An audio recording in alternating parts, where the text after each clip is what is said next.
Motor कारी छोरी कके बसा सवरिया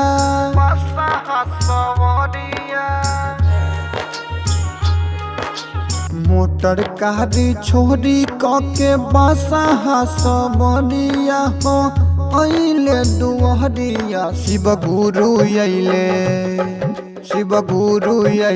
भैया शिशिया दुहरिया शिव गुरु अइले भैया शिशिया दुहरिया हमारे प चंदा भांग के पोटरिया हमारे प चंदा भांग के पोटरिया शिव गुरु अइले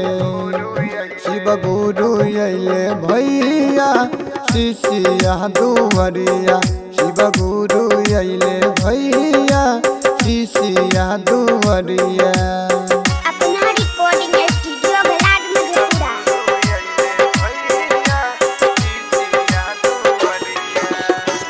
एक हाथ में त्रिशूल दूजा हाथ में डमरुआ देहिया में भस्म छै रमाइल हो जटा बह गंगा मैया आहुति चंद्रमा देखे में रूप छै कमाल हो किसीस पर गुरु होय छै सहैया किसीस पर गुरु होय छै सहैया शिव गुरु अइले भैया शिशिया दुहरिया शिव गुरु अइले भैया शिशिया दुहरिया। Presented by अपना रिकॉर्डिंग स्टूडियो।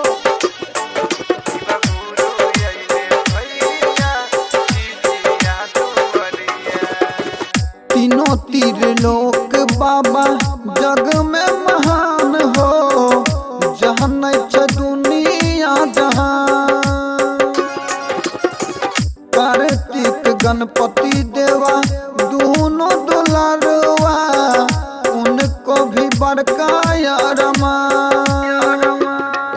कि पंकज मंडल करे छ गुरु से गोहरिया कि पंकज मंडल करे छ गुरु से गोहरिया शिव